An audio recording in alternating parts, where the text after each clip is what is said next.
The Cupcake Emporium has been a popular stop in the Ames historic downtown area for more than 5 years, but Saturday will mark the last time the business adorns their shelves with their award-winning cupcakes.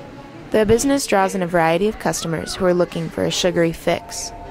The Cupcake Emporium offers over 150 different flavors of cupcakes, including some like broken glass, Mexican hot chocolate, dirt worms, and seductive banana, in addition to traditional cakes like chocolate, vanilla, and red velvet.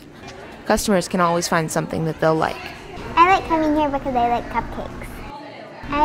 I like anyone that has sprinkles on it. Usually we tell people there is not a best cupcake because it really depends on what flavors you like, what you're in the mood for, all that stuff. But if I had to say there was a best cupcake, my favorite is fried ice cream. Owner Tanya Zur is closing the stores to the Cupcake Emporium and hopes to carry out some of her own dreams.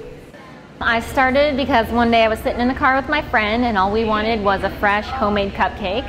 We wanted real ingredients, we wanted it baked for us, and we just wanted one. We didn't want a ton, just one. And then we realized there was nowhere in town to get one, so after waiting for a few months and realizing I still hadn't gotten a cupcake, I looked it up and found out it was everywhere but Ames, so I decided I could start that. You know, every year we get bigger and bigger and do better and better, but I realize I'm doing less and less of all the things I had originally planned, because when I started, you know, everyone around me said, no, don't do this, it's not gonna work, Ames isn't gonna want it, you're not gonna make it.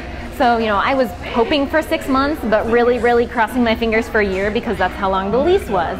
Ames has been incredible. People hate hearing that I just want to go do other things, but it's super exciting but super sad because this has been my life for 5 years. And it's like, well, 5 years, maybe now's the time to get going on other stuff.